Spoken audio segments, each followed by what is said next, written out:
After 413 matches, 106 goals, 174 assists, the second most in the Premier League, only behind Ryan Giggs, Kevin De Bruyne, the GOAT of Manchester City, has decided to exit the club at the end of the season. Now, on this episode, I'm going to break down what exactly has led to this point. Why is Kevin De Bruyne leaving? What exactly would Manchester City need to do to tactically adapt to the post De Bruyne era? And exactly what you are going to be seeing under Pep Guardiola for the next seasons to come if he stays. And especially with the looming charges, nobody really can tell what's going to happen. But Kevin De Bruyne has had, my God, an illustrious career. He's won one Champions League, six Premier League titles, two FA Cups, two EFL Cups, three Community Shields, one UEFA Super Cup, and one FIFA Club World Cup. In total, he's won 19 trophies with six Premier Leagues, winning four in a row with Manchester City and being part of the City team that won the treble. That is an insanely good career. And for most of you who don't know, like Kevin De Bruyne himself said in an interview way back, he said he came to Manchester City as a Chelsea reject. And so for a lot of people, didn't really rate him as a player coming into Manchester City. He had gone on loan and then coming back into Manchester City and establishing himself to create the kind of legacy that we see today in the Premier League and in the world of football. That is an insane comeback from the legendary Kevin De Bruyne. Now, this is the statement that he published, and I'm glad this came from him himself. He says, "Dear Manchester, seeing this, you probably realize where this is heading. So I'll get straight to it and let you know that these will be my final months as a Manchester City player. Nothing about this is easy to write, but as football players, we all know this day eventually comes. That day is here, and you deserve to hear it from me first. Football led me to all of you and to this city, chasing my dream, not knowing this period would change my life. This city, this club, these people gave me everything, and I had no choice but to give everything back. And guess what? We won everything.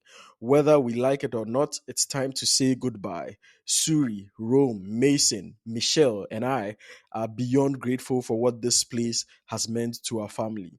Manchester will forever be on our kids' passports, and more importantly, in each of our hearts. This will always be home. We cannot thank the city, club, staff, teammates, friends, and family enough for this 10-year ride." So that was Kevin De Bruyne's statement in announcing that he will be exiting Manchester City at the end of the season. I think last season there were some rumors about whether or not he would be moving to Saudi. He eventually decided to stay together with Ederson. Those rumors were surrounding them. They eventually decided to stay.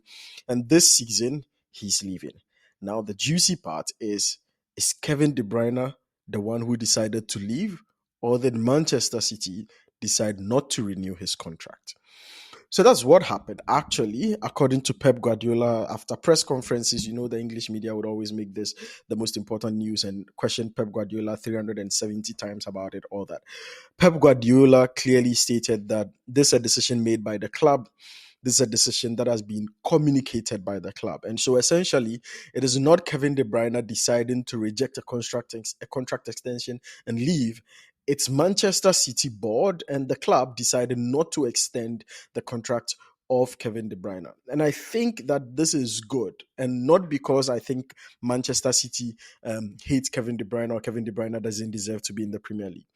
I think his injuries now, his fatigue, his fitness has gone down. He's given everything he can in the past 10 years and has had incredible success. Every single time players and clubs reach this point where they have to let players go, and to have that emotional attachment that makes it difficult for you to do so means that you end up paying for the consequences. Look at the lives of Gundogan coming back, not being able to impact the club, and it was more of an emotional decision rather than from a practical football perspective. And so that is the decision that City is realizing, that they made some of these emotional decisions in the past and they are paying for it now with how much the team has not been rebuilt, with how many players they have but are not fit enough to play. And even when they are fit, they are not playing to the levels that everybody will be expecting from the likes of Gundogan, KDB, and all that. And so you would realize that they want to, Bernardo Silva as well, you realize that they want to make these decisions much more pragmatically moving forward so that the club and the players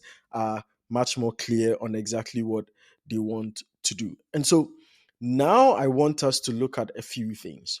What exactly would a post KDB era look like? Because essentially, you would expect a world where Manchester City would now be thinking about how to replace this magical footballer who was able to create magic in their team, who was able to create the kind of goals and assists and the kind of magical moments that you need. You think of him having some season defining moments where he unlocks a defense, where he makes an assist in the dying minutes of a game.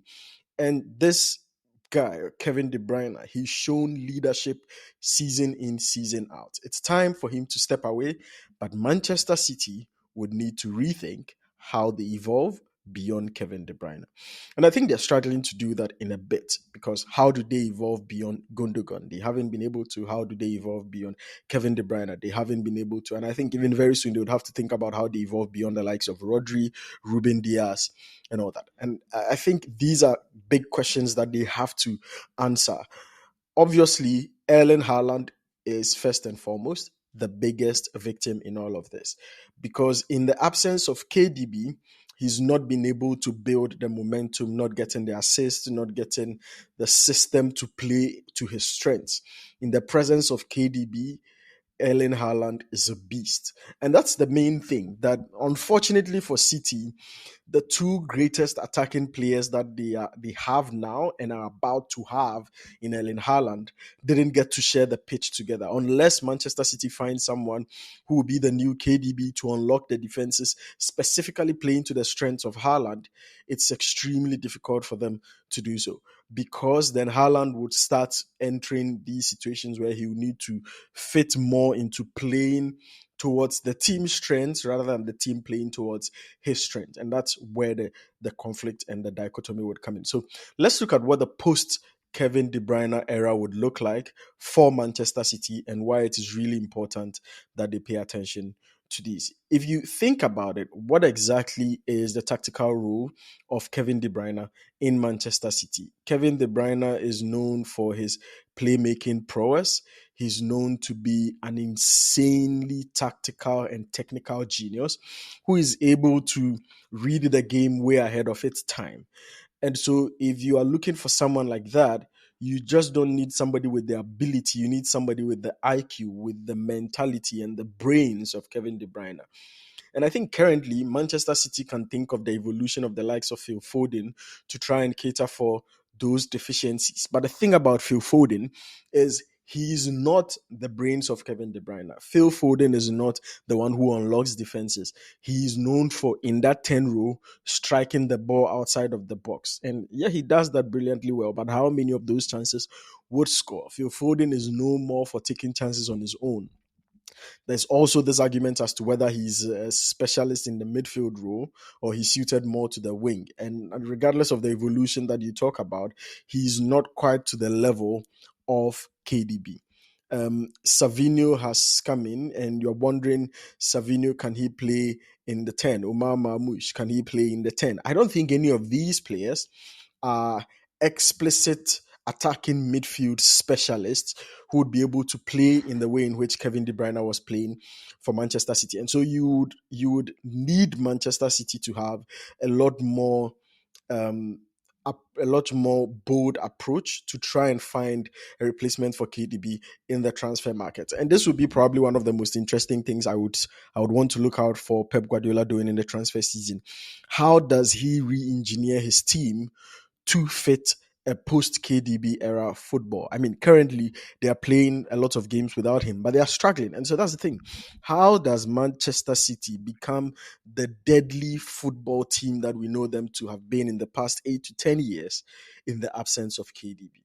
It's huge. It's big because you've seen them move big players on, players who seem to be really a huge part. Gabriel Jesus, we've seen them move Zinchenko, we've seen them move Joao Cancelo, we've seen them move Raheem Sterling, we've seen them move huge players on. So that's really not the problem. But to the extent of influence that KDB had, and Pep Guardiola himself said it, over 10 years of spending every single day on the pitch together, That's like insane, right? That's really, really insane. And so you need to think about how this is going to happen. And I think that's the biggest headache of Pep Guardiola going into next season. There's a rebuild agenda happening, but I think now his biggest headache would be, how do I replace KDB? And I think, to be very honest, even in the absence of this, he needed to have started thinking about it. But now it's even far more urgent, because whether or not KDB is fit, he doesn't play for Manchester City anymore.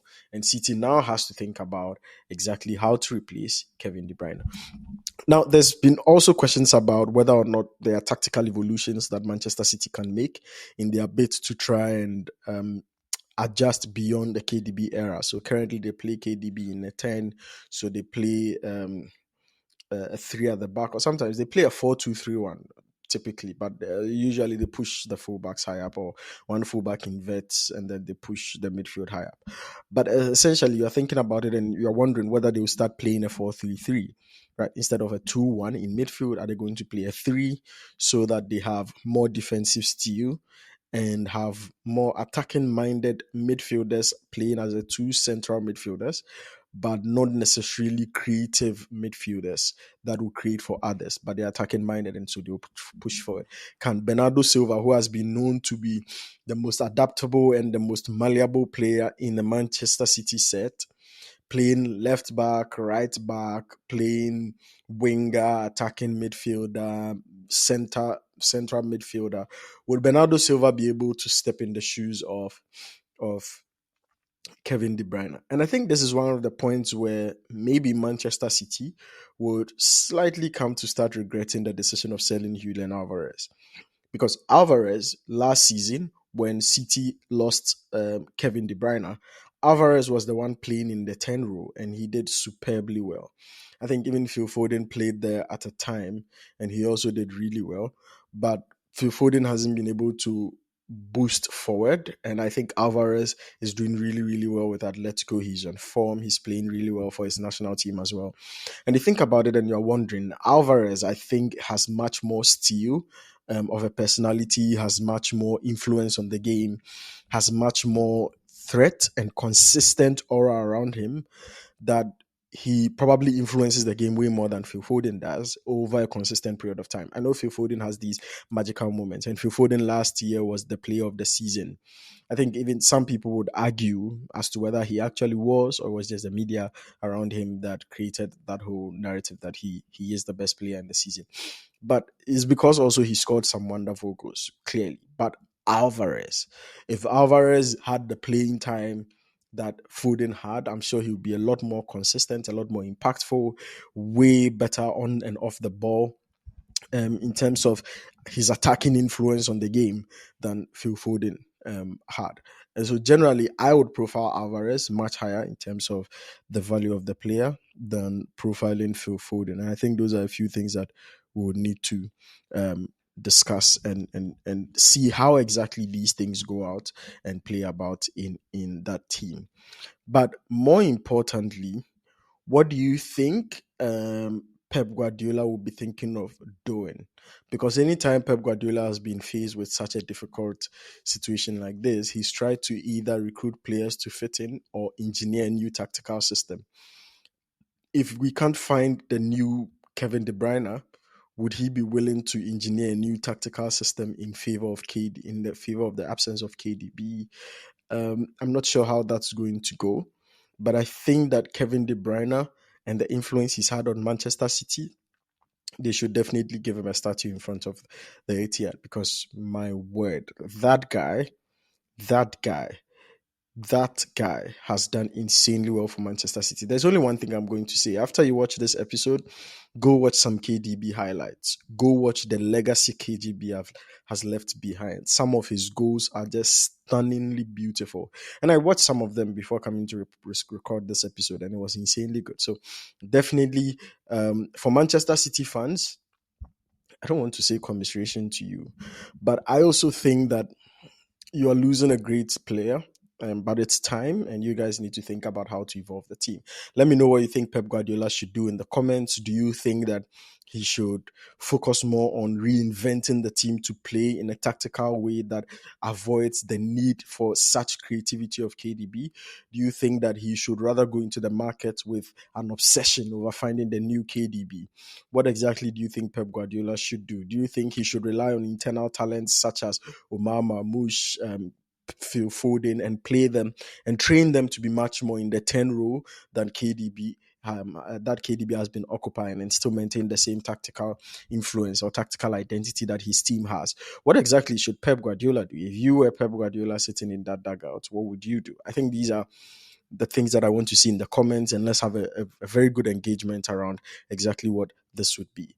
More importantly, though, I also think that the City charges are going to come out very soon, and it would be very interesting whether or not City are going to be found out guilty, and whether or not they would serve punishment. What is the influence of that punishment? How is that going to affect player contracts, City's financial situation moving on? Stay tuned on the Shaft podcast and the Beer Parlor. I'm definitely, and we, and myself and Erasmus, are definitely going to bring back those discussions once the charges and the rulings on the charges are out. We are told it should be out in the next few weeks. I'm not sure. They've been speculating about this all year round in the media, but let's see how that goes. And we'll definitely be here to give you a detailed and special breakdown, very informative, very educative, on exactly what that would, the implications that would have on the Premier League, other clubs, the city team's finances, the player contracts that they have. Erling Haaland just extended his contract to 9 or 10 years. That's insane. What is going to happen if City should get relegated because they are found guilty and their points are deducted? So let's see exactly what's going to happen. Let's wait for these charges. But for now, this episode paid a tribute to the legendary KDB. There are lots of people who say, by polls, he's the sixth best player ever to play in the Premier League. In my opinion, he's probably one of the most creative players I've ever seen lay foot in the Premier League. I didn't see a lot of Ryan Giggs, but obviously, currently in the Premier League era, very few of us who speak against KDB. Thanks for watching. See you on the next episode.